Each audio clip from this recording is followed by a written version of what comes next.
What up, beautiful people? Welcome to Recovering Addict, May 17th, Sunday night, and we are here to give you a peace and serenity. We are your voice of serenity this evening to help you get cool, calm, and get ready for a whole new week. I'm LT, I'm the host, and I'm an alcoholic addict.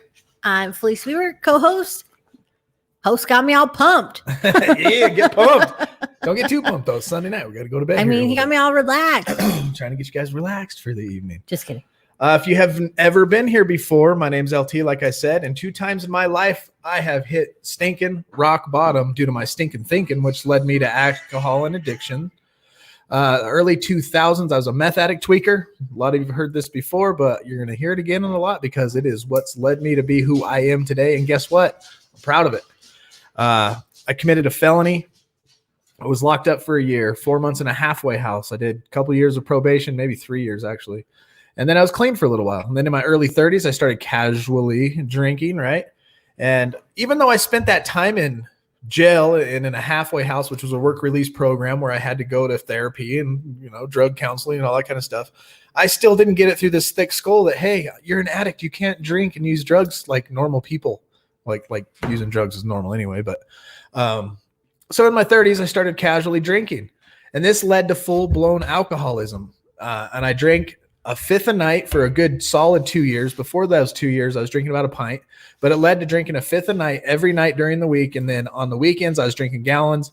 I had to check myself into a detox center where I was in detox for like 3 days. And then I checked myself into an intense outpatient program where I spent 5 months working steps 1 through 5, transitioned out of there for a little while. I'm coming up on a year clean, and I am here to help you and help me stay sober and learn about relapse prevention. We're currently going through a book called The 12 Steps That We Took by Joe McHugh. We just finished a book called Staying Sober. We are currently on steps 8 and 9, but tonight we're not going to jump into that right away. We're going to do a nice review of steps 1 through 7, just to kind of get a good recap. And then tomorrow we'll jump head first into 8 and 9. I'm currently on step 7 myself. So studying these first and then working my steps has been very, very, very, very beneficial. So what's up with you, Meg? I don't think I've seen you before. Maybe I have. And if I have, I apologize because I haven't had a brain. That's what happens. We got, what's up, Charlene? Hey, Charlene. We got David, as always, a pleasure. Marilyn, we love you. Yes, thank you. Got me a mug. Got me a brand new, old, worn out mug, and I love it. I can't wait to be. It's going to sit here the rest of my live streams as soon as James emails that to me. How many of you were actually at Did you just say emails it to me? One day he'll be able to email me a mug. I was like Millie putting her real address and her email address. Yeah. Hey, Brittany, welcome back. Bird, so glad you are here. 9th day of sobriety, brother. Tomorrow, double digits. Boom. Boop. Soupy, what's up, people? What up, Soup? Glad you're here. Thank you, Mama. Did you watch that, Mom? How many of you actually got to watch James's channel this morning where we completed our bet, even with the controversy? And I do have this video pulled up and ready to show you guys that controversial second throw. And I think I have enough evidence to prove. To convict, for sure. Yeah. To prove I did it. We were there. We couldn't trust the internet. It was glitching in and out. But we were there. But as a good sport as I am, and I understand James's competitive spirit, and I would have, if the tables were turned, would have definitely got him on a technical too. So everything was fair in love and war in this, and I am completely happy with the outcome, and I thought it was actually really, really super fun. That was pretty fun. I really enjoyed it. What's up, Chad? Hey, Jake. Jake in the house. We got Petey as always. Jenny's in here. Somebody, if you can reach out to Veronica, Felice could do it too, but we have a special video just for Veronica because it is her 60 days, you guys. 60 days. That's no joke. We're goals. Right on, Meg. What do you mean by we're goals? To be sober? To be in a relationship like we fake here on YouTube and Facebook? Just kidding. You guys are goals. Yes, I always wanted to be. Or do you want to live stream stuff? Let me know. I want to know more about you. Hey, Jane, what's going on? Jana. God, why do I say I can't read. Okay, I dropped out of school in 10th grade. It's okay. blurry. I got a 10th grade education, barely. Well, actually, I did 7th grade twice. So, okay, 11 years. Marilyn. She saw it. That's cool. Aubrey. Right on. I hope you saw that. I hope you guys really saw that. A sober couple. Oh, right on. Are you sober, Meg? And is your better half, your worse half, whatever you want to say, sober as well? Or are you battling that addiction thing where you're in her position where she had to live with me, or vice versa, where you were the addict and your other half is your whatever I was trying to say. A sober couple. Yes. How do we get our posts on top? On the Facebook group, if you want a post on top, let me or Aubrey. Aubrey's an admin in there, and one of us will be able to post it on top. Do you have something important you want to keep at the top of the post on Facebook group? Let me know, and I'll be happy to do that for you. No problem. Serving others plus y'all setup is fire. Thank you. Thank you very much. We've been working hard on this. I'm single, not ready to mingle, working on getting my kids back. Oh, okay. Good. Good goal. Good choice. Not ready to mingle. That's praying good. For you. Yeah, praying for you. I'm going to put you on prayer list. That's a good goal. And the better off you are realizing that you're good right now without complicating things with a relationship, you're good. Proud of you proud of where your head's at. Just by your comments, just by the first hello, I'm impressed. I like your vibes. I like them. 158 days sober. Sweet. What's up, Ingrid? Ingrid was watching us play the thing this morning, disc golf.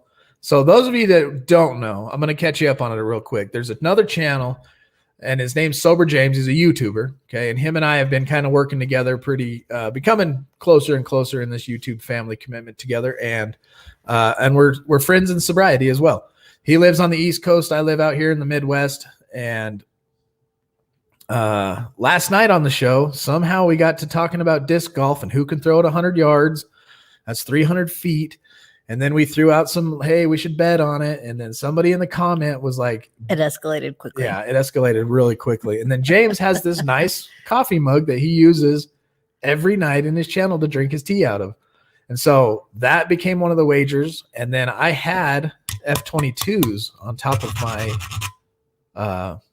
microphones here, which are very special to me for a lot of reasons. And it had a lot to do with my sobriety as being a tweaker and coming off of meth and getting a job working on one of the most advanced weapon systems in the whole world.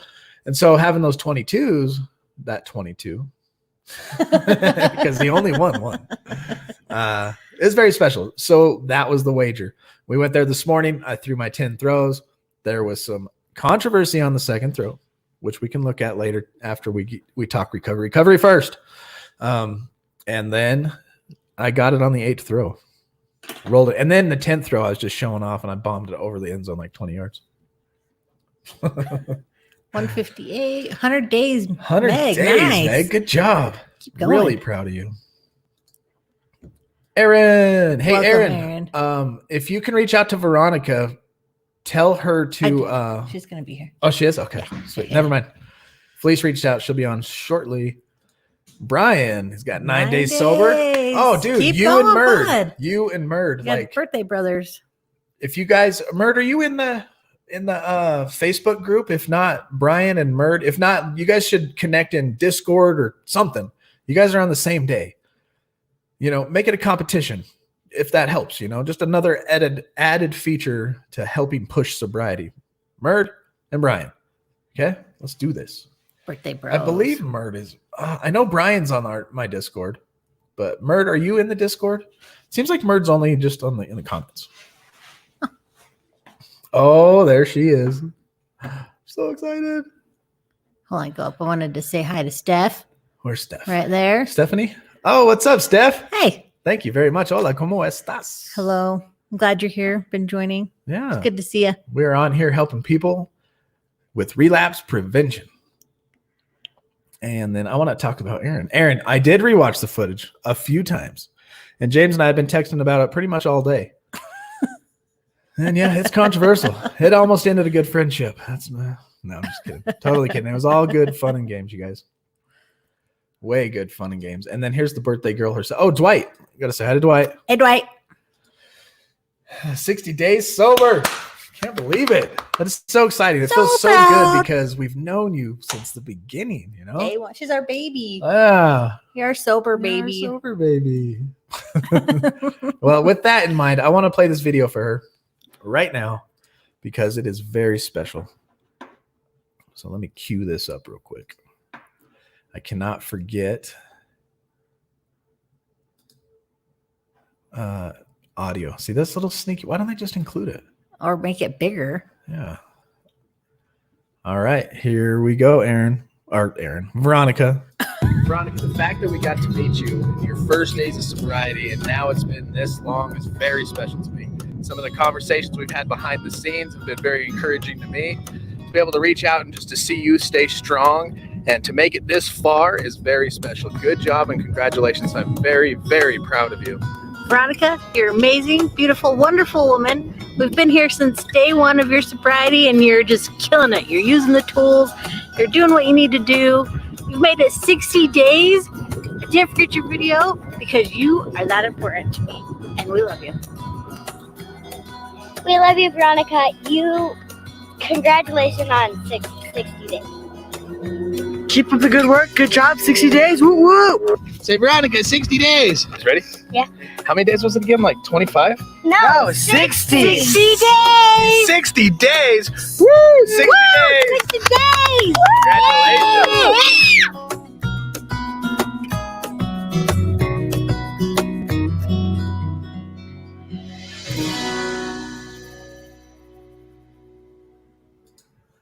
Good job, Proud of Veronica. you. That's Going so through them exciting. things, but you're doing it. You're doing it. You are doing the dang thing. Yes, you are. Good job, Veronica. So proud of you. For reals. Honestly, proud of you. That is so cool. I'm not crying. You're crying. I'm not crying. It's allergies. Time to get serious. It's Monday, John. That's right. We're in the grind. Yes. Congratulations. Congratulations, Veronica. So proud of you. Period. Pirouette. Is that like that's the ballerina move? Oh, Period. we can't. Oh. We can't read. Was that Pirouette? from the game? Charlene, is 2 days from 5 months. Will you post a video for me? Yes. Should we do 5 months? Let me ask the chat. Because are you NA or AA? And how are the rules on? I don't know the rules. Well, we don't have rules on this channel. Oh, how rules. I think we 5 just, months is yeah, fine. we just we got it, Charlene. Yeah, 5 months for shizzle. In 2 days. Only if Felice writes it down and remembers, because that's her job is to remember. I make the videos. She remembers and reminds If you me. get it a day late, I'm sorry. Yeah. Charlene, in 2 days. What is the date today? Catherine. Cat. What a cool cat she is. Chad says, keep up the good work. And Mo says, congratulations. Polly says, look at the landscape. I got to see that in person. So the Look at all that 19th. open land. I've never seen anything like that. Well done, Veronica. It's all concrete trash. Yeah, you need to come out here, Polly. I want to take you for a ride. That mountain that was directly behind us, the big one, if you come out here, I will make sure you make it to the top of that mountain. Hi, cat. And then you will be just, your whole view of the world will change. You'll never leave. You'll see all the way past. We'll try to find a clear day too. All the way past Salt Lake. It's crazy. Hi, Raina. Hello. Good. If we made you cry, we did our job. And at the end of this video, if you're still sober, once again, we've done our job. That is very true. And tomorrow you wake up grateful and you've done a gratitude list and you're focusing on character defects and you're staying sober. We also have done our job. Yes. Thank you We for being a friend. Oh, go ahead. The cool thing about Veronica is like that was like really special because we know how hard she really is. We've watched her from day one. I think it was day one, maybe day two. Pretty sure. I remember day 10 very specifically. But oh, we did make her. Did we make you a day 10 video? yeah. Yeah. That's But fine. I missed 30. Yeah. Yeah. And we just know how hard you've been working. And honestly, that's so encouraging. Like, I wish I could express like what I'm feeling right now. If I was better wordsmithing, I would be able to do it. Wouldn't it be cool if we could like express emojis and like fireworks out of like our being? That would be cool. One day we'll be able That to. would be so cool. Thank you, Lucy. Glad you're Hey, here. Lucy. I'm glad we can bring you some Ingrid. joy and happiness. Cat. I did say hi to Cat. Denise. Denise is here. Sweet. Raina, what's up? Hello. Oh, John and Tracy are doing okay. Sweet. Good. Good.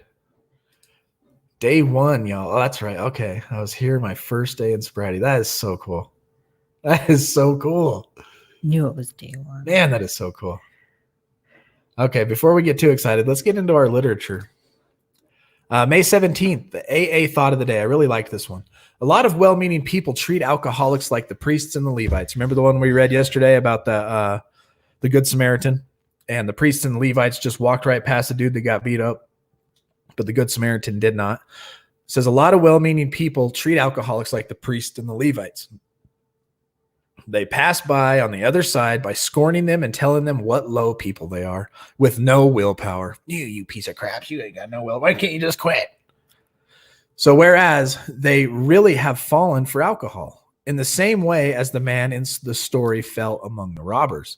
So he's kind of I like that. So the guy that fell among the robbers and got beat up and stuck in a ditch is an alcoholic who fell towards, or even drugs, fell towards alcohol and drugs, got beat up and put in a ditch. Are we going to walk by him like the Levite and the priest, or are we going to be the Good Samaritan and go help this person up? And the AA and the member of AA who is working with others is like the Good Samaritan. So here's the questions, 2 questions for you out of this little book. Am I moved with compassion?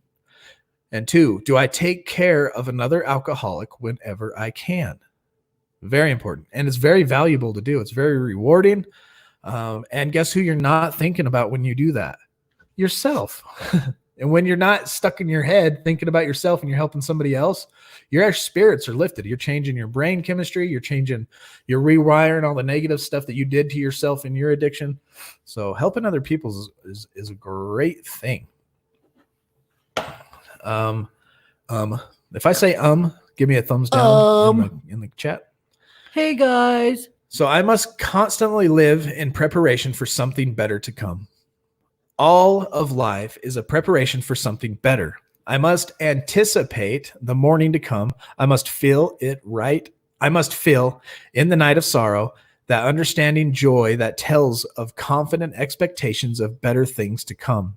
Sorrow may endure for a night, but joy cometh in the morning. Oh, I like that. Sorrow endureth for the night, but joy cometh in the morning. That must be a proverb. That is a proverb. Know that God has something better in store for you. As long as you are making yourself ready for it, all your existence in this world is training for a better life to come. And here's the prayer. I pray when my life is over, I will return to an eternal, spaceless life with God. I pray that I may make this life a preparation for a better life to come. Mm-hmm.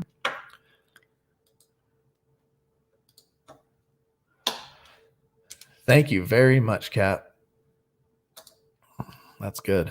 What is the topic for tonight? So, John, we're going to recap steps 1 through 7. We just finished chapter 6 or 7. I think it's chapter 6. Chapter 6 in our book. And so I was thinking maybe we'll just kind of go back and get a recap, refresher of what the steps we are going through are talking about. Do you guys remember anything about what we talked about the last few days that has stuck out in your mind, or any type of nugget that has helped you in your sobriety from what you've learned here as we've gone through this book in particular?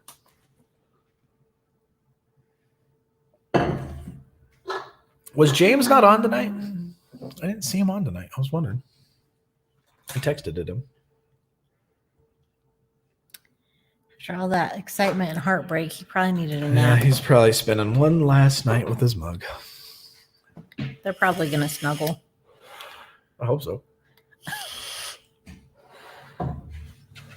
I hope they're snuggling. That'd be cool. All right, step 1. We admitted we were powerless over alcohol or drugs, that our lives had become unmanageable. And the reason I want to recap this is because of what I seen all last week in some of my Zoom meetings. And you heard me the last couple of nights probably say this, but you weren't half-assed in your addiction. Why are people, and I'm not saying everybody, and if it's not you, then you're excluded. But if it's you, you've only been to one meeting. If you haven't been to any meetings, if you're not working your program of recovery, I want to know why. Because you weren't half-assed when you were an alcoholic or a drug addict. You took that very seriously. You walked miles in snow. You drove drunk. If you had to go get more liquor, just look at the stuff you did and the reason you made the decision to take step one and quit. Why did you quit? Remember that moment that you were so down and out and desperate to quit. And now we're in COVID. Is this a reason to take our recovery lightly? Take a break like the rest of the world is on hold. Everything's shut down. I get it.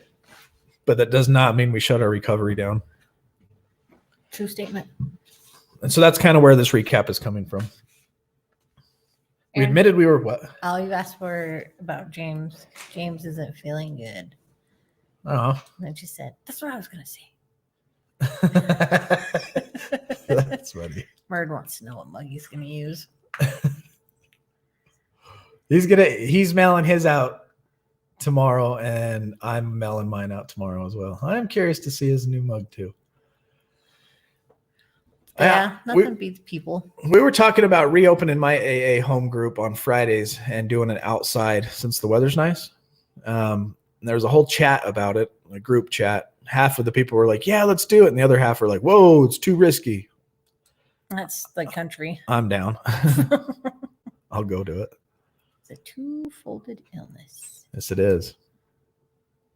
All right, so we can remove the alcohol, but we are left with the ism.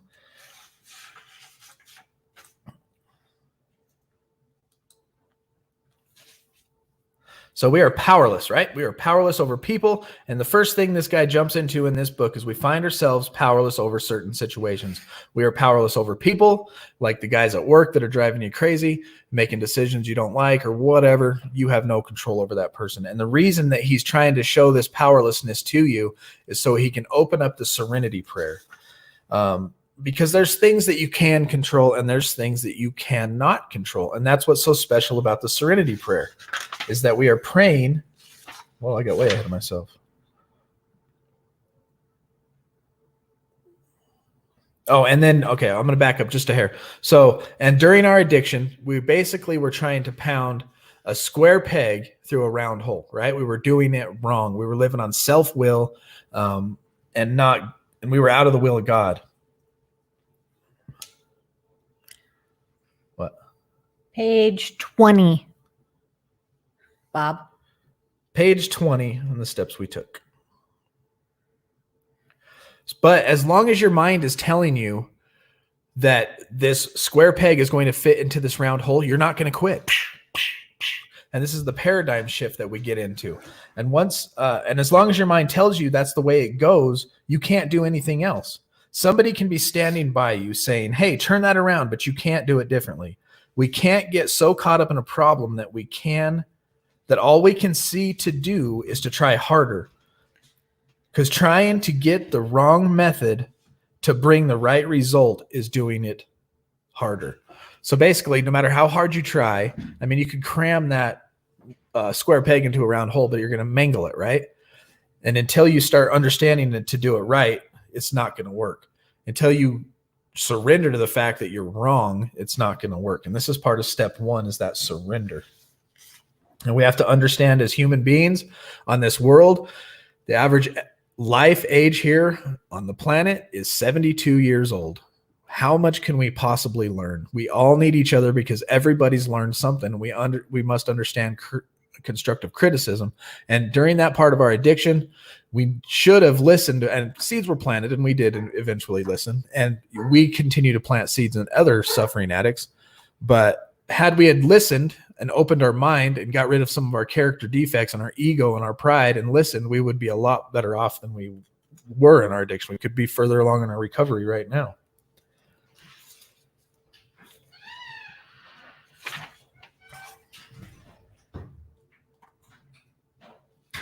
And so understanding that there's two things in life, things that we can change and things that we cannot change, we pray the serenity prayer. And that's what's so special about the serenity prayer. God, grant me the serenity to accept the things that I can change, the courage to change the things I can, and then the key to the whole prayer and what you're asking God for in that prayer is the wisdom to know the difference.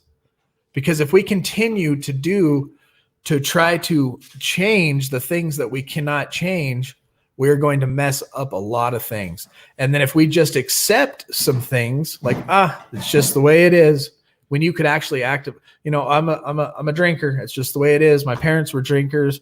That's the lot I have in life. And that's actually something you can change. You're making things worse. So if you're living in a character defects and it's all come to, you think you can change something, but you can't change it and you should be accepting it, just accept it. If you can change something that needs to be changed, then change it. And that's what is messed up with our minds. We don't know the difference sometimes. A lot of times we don't know the difference. And that's what we're asking God for, is the wisdom to know the difference. And guess what? That makes life a lot smoother. Tons smoother. And at that point in our lives, when we're in our addiction, we need to understand when to surrender. The book told, we're on page 25 now. But we have to understand when to surrender. And it went to the two generals, the one who surrendered and his platoon did not get completely wiped out. And the other general did not surrender, or did surrender. What was it? Did not. I was on did not. Did not surrender, and his whole platoon got wiped out. It's like a boxer in a ring. If the guy's bigger, faster, stronger than you, and he's pummeling you, and you haven't been knocked out yet, but you keep getting up, and every time he hits you, you're getting black eyes and fat lips and cuts on your face, and this guy's not even tired yet. You got to know when to surrender, and that's what drugs had done to a lot of us. So surrender. And once we surrender, we see that we've been living only by self-will. And that was the insanity. We were in that boxing ring getting beat up. And so we learn how to surrender, right? And what do we surrender to? A power greater than ourselves. And that's how we come to believe that a power greater than ourselves can restore us to sanity. To stand in a boxing ring with a Mike Tyson caliber fighter, even though he would probably punch your head right off your body. But you understand the metaphor here. And you had the ability to keep getting up and getting hit by the guy. That's insanity. That's living your own will. You're living outside the will of God. And once you start realizing, I need to live inside the will of a higher power greater than me, then I can be restored to sanity. And we talked about at this moment, when you're making this decision, after you've done, that's what I really needed to talk about. Ooh. Step 1. That's what went through my head and got me all jumbled up.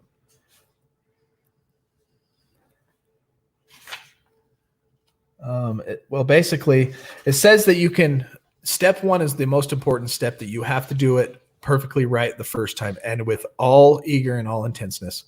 All the other steps you can do and do it with intensity, and you fail at them. Okay. But you cannot fail at doing step 1. Step 1 is very, very important. And that's why I say when we come to step 2, that it's not a theological debate. We're not pushing any God on you. The people in the chat are not pushing any God on us, and we're not vice versa pushing. It's not a theological question. We're looking for a higher power that's going to restore us to sanity. And what is our sanity? Living sober and getting clean and living in recovery. Consciousness, a group consciousness like AA or NA or group therapy can be a higher power greater than yourself. That's going to help you. This chat or Facebook groups, you can lean on as a power greater than yourself to give you the courage, strength, and education you need to restore you to sanity. Can Amos use the microwave? Yeah. Want to go through these? I didn't go to the skate park. I went to Chase's house to see if he wanted to go, and I just ended up working. You can use the microwave. Thanks for letting us know where you were. Yeah. I guess it's time to start right thing and to stop being powerless over my addiction. Yes. Well, the fact is that you are powerless over it. When you take that first drink and that first drug, that's when you become utterly powerless. Up until that moment, you are utterly powerless. Before then, you have tools at your disposal. You have a toolbox. I hope that you are filling with all the tools that we're learning here and other programs that you've been to, so that you do not have to ever take that drink. You can learn, just like we learned out of the Staying Sober book. And I love the metaphor. You're walking up a down escalator. As soon as you stop walking up, you go down. And when you hit the bottom is when you do drugs and alcohol. What we want to figure out is how to stop, what makes us stop in our forward motion. You're either on the path to recovery or you're on the path to relapse. And we want to learn when we catch ourselves immediately as when we're on the path to relapse. Go, oh crap, I'm on the path to relapse. Change your mind, you change your ways, you call your friend, you call your sponsor, you reach out to people you know online and say, I'm struggling, I need some help here. And you have a good conversation. You pray, you read some literature, and you get yourself back on track. What kind of triggers you facing right now, brother? It's absolutely life or death. It is life or death. We talked about that. Do you remember when we talked about that? We read that out of the big book. And I hope you guys have this page marked and underlined like I do. I actually have it folded in my book right there. And I have it underlined because when this stood out to me a week ago as we were going through step 5 is one reason when I went to AA or I went to my group therapy and I saw the consensus about 80-90% were just half-assing their recovery, it made me kind of mad. Because when you're looking for the person to read your step 4 to, you walk up to them and say, or they say that he or she should realize that we are engaged in a life and death errand. And then that got me thinking, well, if I continue doing drugs and alcohol, where would I be? Dark and disgusting, right? The road that you can just tell right where that road leads. And then it makes me think, well, if I continue on this life of sobriety, it's just peace and happiness and joy. It's rough getting through it sometimes because the road to relapse and destruction for some reason is so appealing and it's just so tempting. And how are you doing? You doing okay, Brian? Yeah, where's your head and heart at, brother? How are you? How Emotionally, you good? I'm glad you're alive and happy about it, Raina. Thoughts and feelings. Thoughts and feelings. Okay, so here's the thing, Brian, that I learned early on in recovery that really, really helped me. A lot of you have heard me say this before, but when you have a negative thought in your mind, you have no control of that first thought. That first thought that enters your mind and it releases adrenaline, it releases those chemicals from your brain, and it instantly makes you have a panic attack, anxiety, depression, or whatever it is, right? If you continue to feed that thought, it's going to continue releasing those chemicals. So the first thought in anybody's mind, in anybody's life, you don't have control over. And I'll prove it right now. When I tell you guys to not think about this, I want you to not think about it, okay? And you're going to have no control over this. Do not think about a pink elephant. You can't help it. That thought entered your mind. But now guess what? The second thought you do have control over, and you can kick that pink elephant out the back door. So you start once you have that first negative thought, that first whatever thought that has triggered you, at that very moment, you go to war. You bring your sword out, you start reciting scripture, you start reciting the big book, you start reading daily reflections just for today out of NA. If you call somebody or just actively meditate on positive gratitude thoughts. I mean, this is serious, fierce warfare type stuff. As soon as that negative thought hits, you combat it with the next thoughts. And you want to do this for a minimum of 3 to 5 minutes because it's science and it's been proven. I'm not a doctor, I'm not a therapist or nothing like that. I'm just telling you what I've learned and what works for me. But the moment you have that first thought and those chemicals are released, scientifically, those chemicals dissipate after 3 to 5 minutes. And so if you can battle that thought and keep it at bay, fill in your mind with gratitude and things of recovery, scripture reading, big book reading, whatever it is reading that's positive for recovery, and you wait 3 to 5 minutes, those chemicals wear away. And then do it another 3 to 5 minutes and those chemicals don't come back unless you keep feeding that nasty thought. That helped me a ton in recovery because I run into those thoughts all the time where I get anxiety, jealousy, anything that just throws you off track. And it doesn't have to do with just drugs and alcohol. It has to do with life in general. Criticism, anger, resentment. Know what I mean? Do you want to hear what's going on in Bob's house? Yeah. What's up with Bob? Bob. Living in my garage has to really suck. You should see that truck they're all driving. I call the methmobile. It's a rolling meatloaf cocktail. The gas tank leaks like the cops pull them over. That's not good. Everywhere they go, they leave a trail of rusty chunks. Oh my gosh. How'd they get that thing to pass safety and emissions? I had all kinds of triggers. One that was cunning for me was like the need to reward myself by buying a drink. Yeah. Then that drink leads to many. What in the world kind of malarkey is that? I kind of had the same type of thing, Jarek. When I relapsed at 47 days, you can see it on my key tags here. I had the similar type thing. I'm going to show myself I'm powerful over this. I'm going to show myself I've done it for 40 days. I'm good to go. And then I went to my IOP, and my counselor looked at me and made me feel the dumbest I think I've probably ever felt in a long time, or period, ever. But he said, so why are you here? Well, because I had a drinking problem, you know. So you're here because you have a drinking problem. That's why you checked yourself into an intense outpatient program, right? Yeah. So you had to prove to yourself that you don't have a drinking problem by drinking. And then just looked at me. And I was just like, oh my God. Got me again. God, it's just logic. I was right, Petey. And now you get yours tomorrow. And that's okay. If you were right, we would have made him a video. I was right. He told me yesterday that his 90 is on Monday. Oh, okay. All right. And I was like, oh, tomorrow. Now you get it tomorrow. I didn't forget. We're gonna nickname. I'm excited, Petey. Nickname 90 days. you. It's awesome. Congratulations today. After that Zoom meeting with Petey, his new nickname is Proving People Wrong Petey.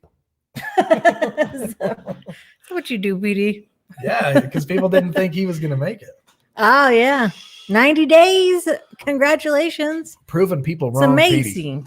Amazing. I'm glad you're doing good, Brian, because we're used to seeing you here. And if you weren't here one day, Yeah. and then the next day, and the next day, we'd be like, where'd Brian go? And we would have never known. Yep. And we'd have been really sad about it because we like you. Yeah, what she said. We're here every night at 8:00, and we understand you guys can't make it to every stinking show. We get that. But if you're here and you want us to hold you accountable, at least pop in, a couple times a week and at least let us know, hey, I'm good. I'm doing good. Know what I mean?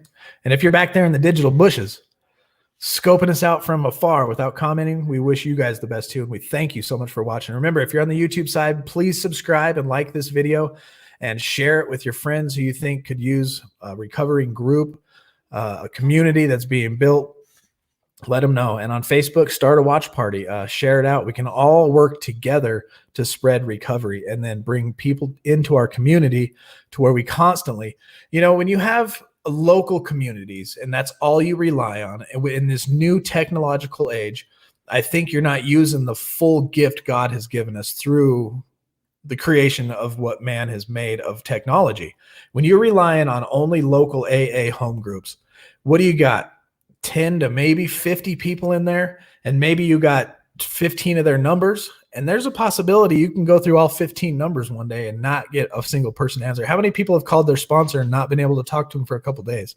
If we build this community online, and it's become global at this point, we got Aubrey in Australia, we got Simon out in Ireland, we got other people in India, and there's always going to be somebody to reach out to. Always. There'll be enough people at any time zone that somebody's going to be able to help each other out. So, Raina, I think you're beautiful.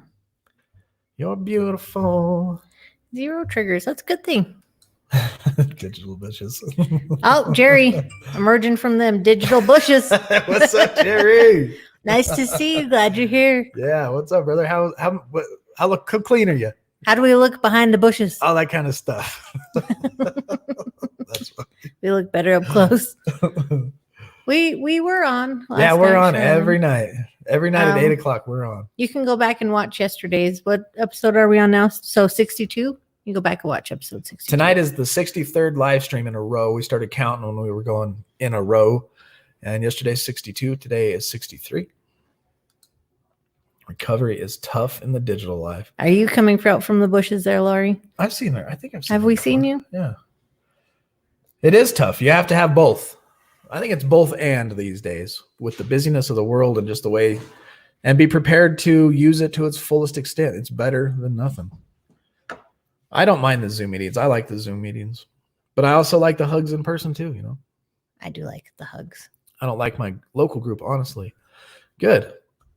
Love it. I'm glad you're here. And that kind of positivity in the chat is awesome. And that's what we need is people like Chad.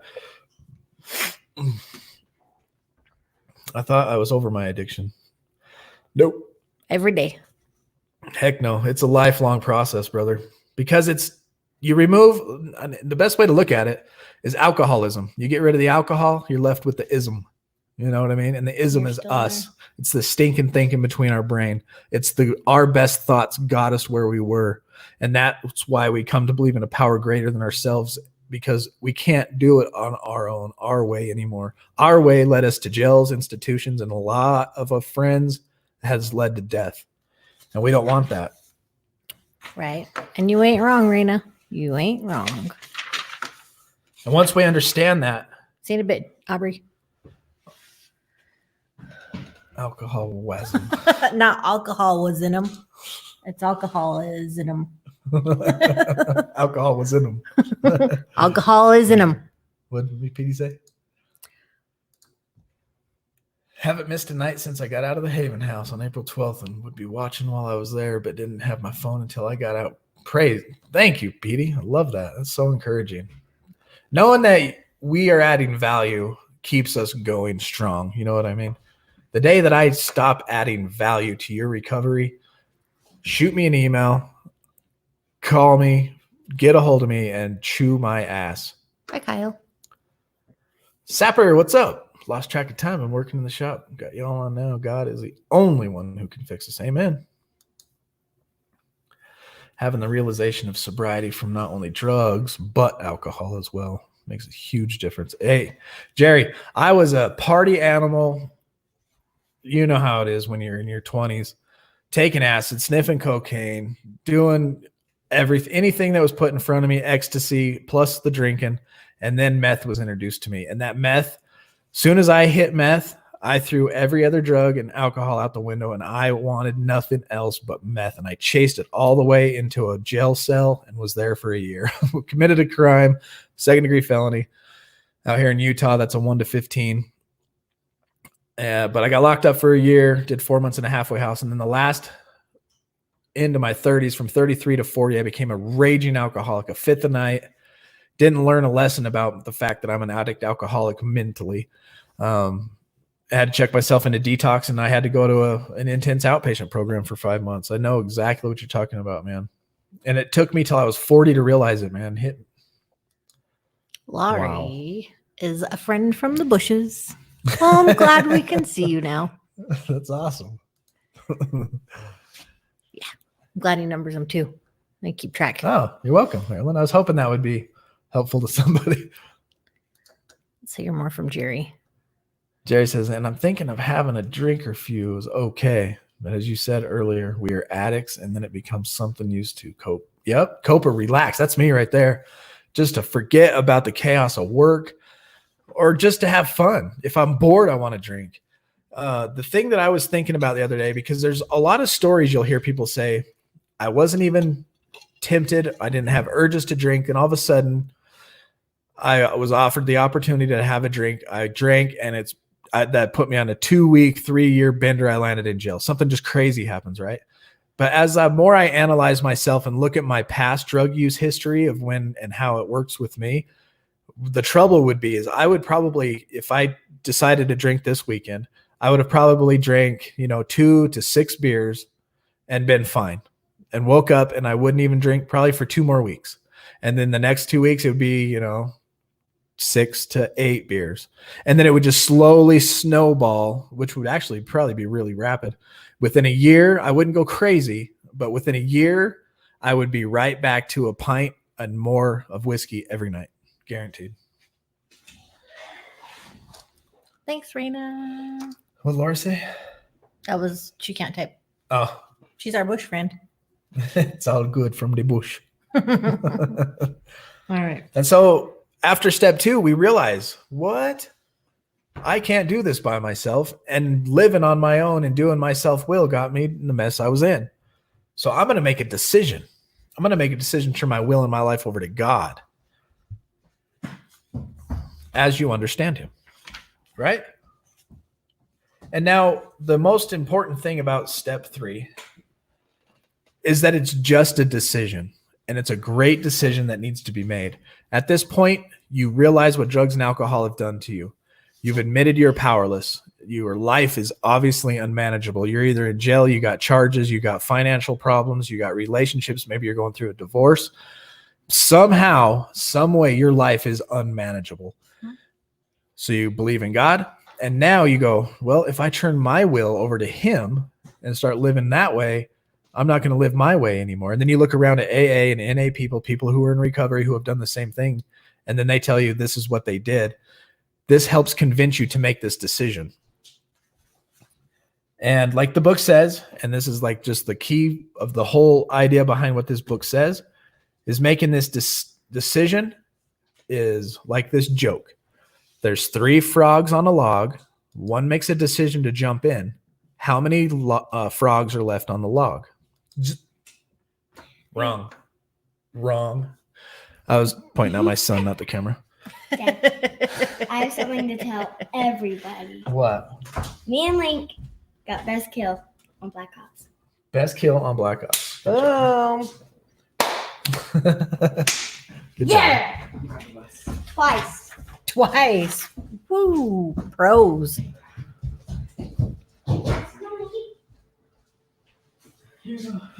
I highlighted a part in this book. It says, when we live our lives guided by self-will, we punish ourselves.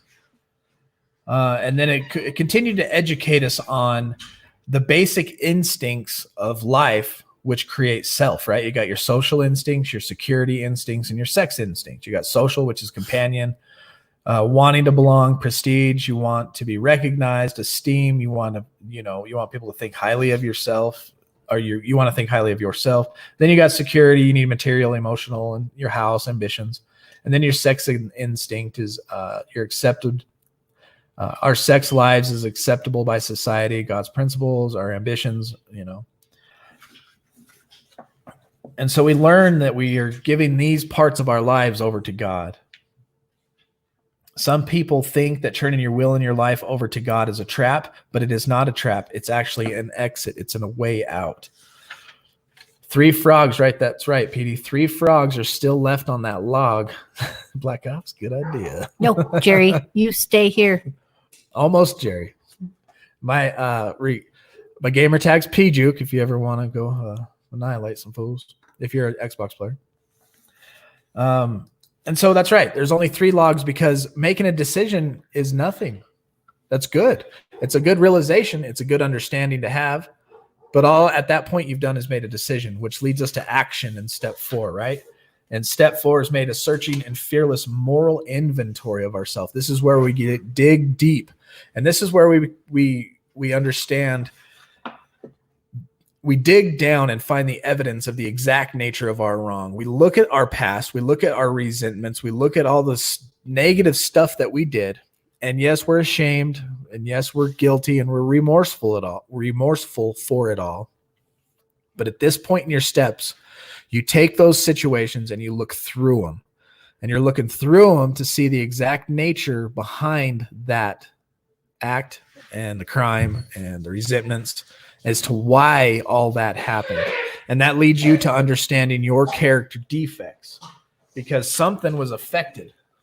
Something you were living in caused you to act like that.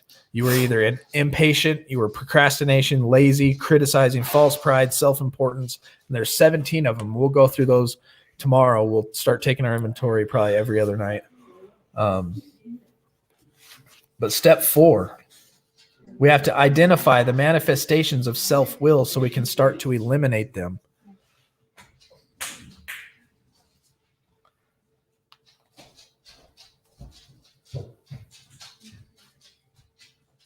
And the big book talks about taking our lives and running it like a business. If you have bad trade and your inventory is bad, you're not going to produce good, valuable, you're not going to make money, basically. And so our mind and our health and our lives, we have to treat like a business. We have to take inventory. If the inventory is bad, we get rid of it and we put positive inventory so that we can give that to the world. Oh, hey, Alexis. Lexus is in? Sweet. Not you, Alexa.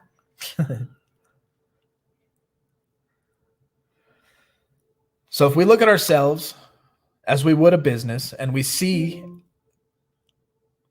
that we have to trade in, to deal in every day, is our thoughts. That's what our trade is.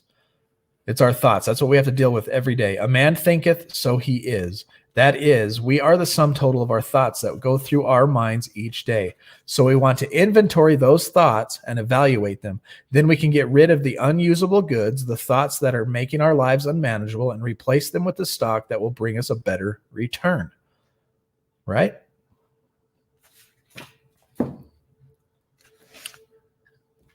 And the way that we do this, and this is my favorite part to teach, I don't know why, but it is getting to know the exact nature, the root cause of the problem. Some of you guys remember the Jefferson Memorial I talked about. And if you don't, I'm going to kind of recap it. The Jefferson Memorial's bricks were falling apart, right? Almost falling on tourists' heads. And they were like, what the heck is making that happen? And they figured out that they were power washing it all the time. So the water was eroding the brick and the rock and the stone, and that was making it fall apart. And they're like, why the heck are we power washing it? Because there's birds all the time. And they're like, oh, well, birds are the problem.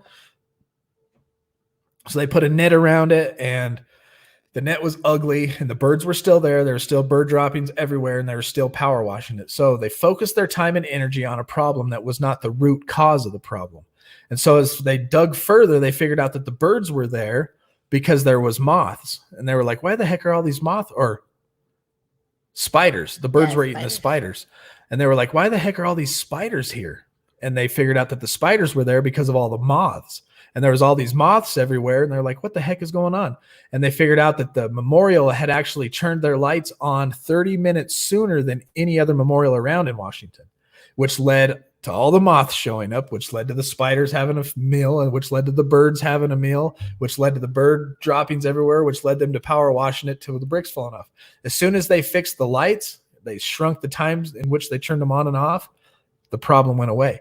And so by us taking our inventory, we ask ourselves 5 whys. Why did this happen? Why did this happen? And you ask it, and by the time you usually get to that 5th why, you have found the root cause of the problem, and that is taking your inventory. And that's how you are going to figure out what is wrong with yourself. That is the root cause.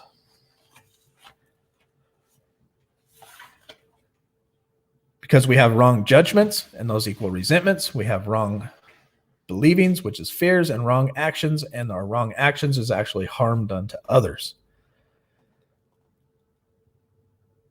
And so the reason I say you need to do the 5 whys and get past that first initial what you might think the problem is because when on the Jefferson Memorial, they tried to solve it with nets, and that wasn't it. So if you only ask 1 or 2 whys and you start trying to fix that problem, this kind of, let me read this to you.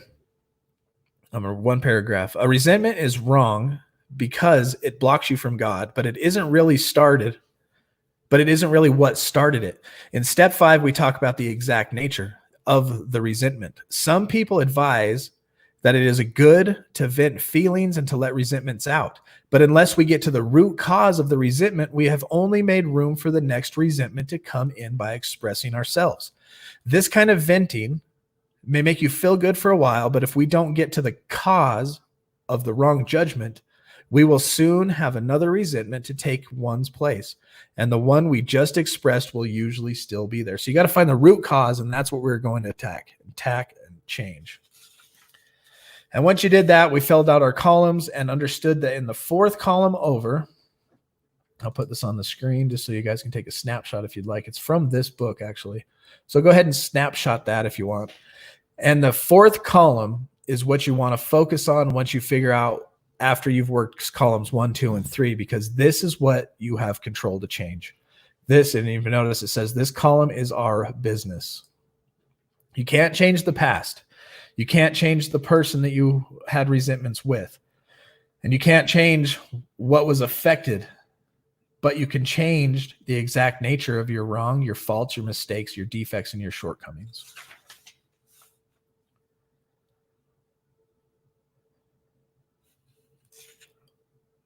Insanity is the inability to see the truth. Sanity is the ability to see the truth. An inventory is a tool to enable us to see the truth. The truth will set us free. And so then that's when we turn to step 5.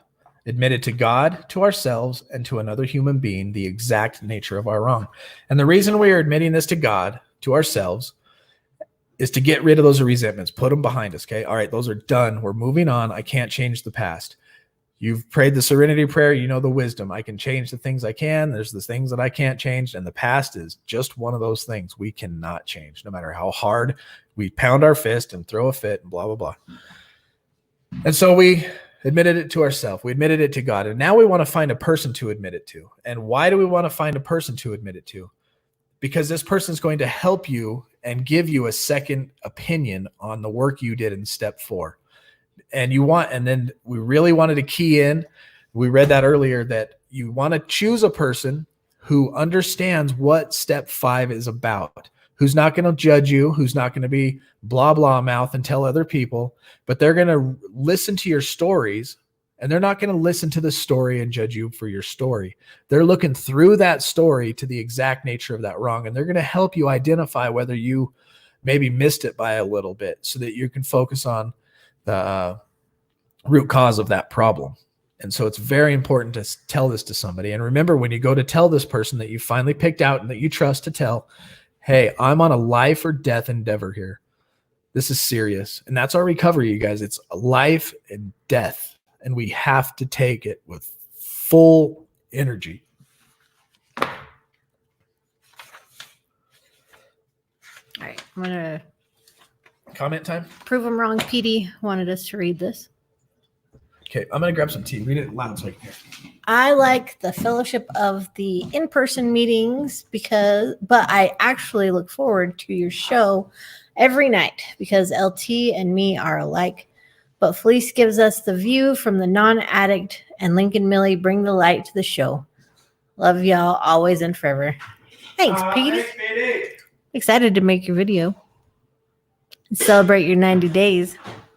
Me too. Always a good thing. Let's catch up on Bob's family real quick. Bob, your addicts are crazy. Said them addicts in my garage think they got this. Their lives are real manageable, LOL. Rolling down the road, leaving a trail of fuel wherever they go. Haven't worked a day in over 2 years. CPS on them like white on rice. Every cop in central Minnesota calls them by their first names with pity in their voices. Oh. They'd be like, I got this. Thank you very much. Last night, the meth mobile died on the highway right at the entrance of my property, locked up tight. Some poor person had mercy on them and dragged the Hulk off the side before a semi clipped them. Whoa. Ooh. You need to start like a YouTube channel called Bob's Life. Bob's life. Or What About Bob? You can call it What About Bob. Been done. So we can see all this. This is craziness. Ooh, Will's got something. Go for it. If you have an orchard of fruit trees and you water them and make use mineral to enrich your soil, your tree will produce incredible fruit and bring you wealth. Same applies to your recovery. If you work the steps and you do extra work putting your recovery first, your life will be enlightened and you'll live a life where you prosper and excel in every area of your life. Awesome. I like that, Will. You always have good things He to does, say. man. I love the posts you put on Facebook too, those nice long ones. You've actually been given the badge. I don't give them out, but YouTube just assigns them to people as they post in the group. And William's been given the badge of visual storyteller. I was like, so true. Good night, John. Praying for you and your family. Good night, brother. Have a good night. Thanks for tuning in. Hit that like button on your way out, please. Yes. Please indeed. start that show. 100%. Love you, Will. Will, next order I make, I'm going to get a shirt especially for you. Well, it's Sunday night, you guys. Let's read our thought from NA. Just for today. What does it say? Oh, look at that. So defects. Oh, wow. How fitting. It always is so fitting every time. We were entirely ready to have God remove all these defects of character. Step 6. So after taking the 5th step, many of us spend some time considering the exact nature of our wrongs and the part they played in making us who we are. What would our lives be like without, say, our arrogance?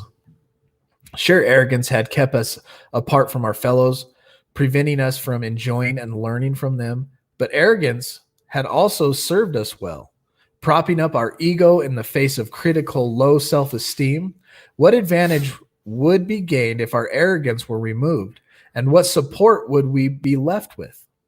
With arrogance gone, we would be one step closer to being restored to our proper place among others. We would become capable of appreciating their company and their wisdom and their challenges as their equals. Our support and guidance would come if we choose from the care offered us by our higher power. Low self-esteem would cease to be an issue. One by one, we examined our character defects this way. We found them all defective. After all, that's why they're called defects. And we were entirely ready to have God remove. Are we entirely ready to have? Are you guys entirely ready to have God remove all of them? My answer is yes. So just for today, I will thoroughly consider all my defects of character to discover whether I am ready to have the God of my understanding remove them. Tomorrow we will recap 6 and 7 and remind us of why we're jumping into 8 and 9, making amends. And I want you guys to have a good day at work. I want you all to, and I'm actually looking in the mirror preaching to myself, be thankful for what you have and work on a character defect. I'm going to work on criticism because that's what I'm going to be tomorrow. I'm going to be critical. I'm going to have false pride. I'm going to work on all my character defects that are really high right now, and that's criticism, self-pride, arrogance is one of them. Self-importance is another one, and be humble. I have to practice humility. I'm going to wake up with gratitude. I'm going to think of things right out the gate, right as soon as the alarm goes off. It's the hardest thing to do, but be grateful for what I have in front of me. Size you wear, Petey? She never sent a video, Petey. Will does. She must have been busy. Yeah, Cassie I meant to tell you hi, she Brittany. just bought a house right now, so she's in between plates. She's moving and all that kind of stuff. So I'm pretty sure she got busy. Pretty soon you'll see a nice What's up, new Merc? coffee mug here on display. Yeah, I'll have a new coffee mug here shortly. We didn't get into. Do you guys want to get into that a little bit and look at the second throw controversy of James? Intolerance Larry. for Bob. I'm glad you piped in and emerged from the bush. Yeah, Same me with too. you, Jerry. Si, senor. I wake up every day. Yeah. I wake up 3 We'll do that things. tomorrow. Helps so much. Okay, who are we not? God. God. Grant me the serenity to accept the things I cannot change, the courage to change the things I can, and the wisdom to know the difference. Amen. Amen. Happy Sunday night to everybody. Everybody go to bed peaceful and happy because we are clean, we are sober, we are in recovery, we're a community. We have found fellowship with people that we would have never thought had we. Imagine where we would be if we were still doing drugs. Be so grateful tonight as our heads hit the pillow that we're around people that we love, digitally or physically. Either way, we're here every night at 8 o'clock. So on the way out, please hit that like button. If you can, share these videos on Facebook. And remember that you need to work your program tomorrow. Kill those character defects. And 8 o'clock every night, we'll be here. 8 o'clock Mountain Standard Times. But until then, you guys stay strong, work your program, and remember, we recover better together.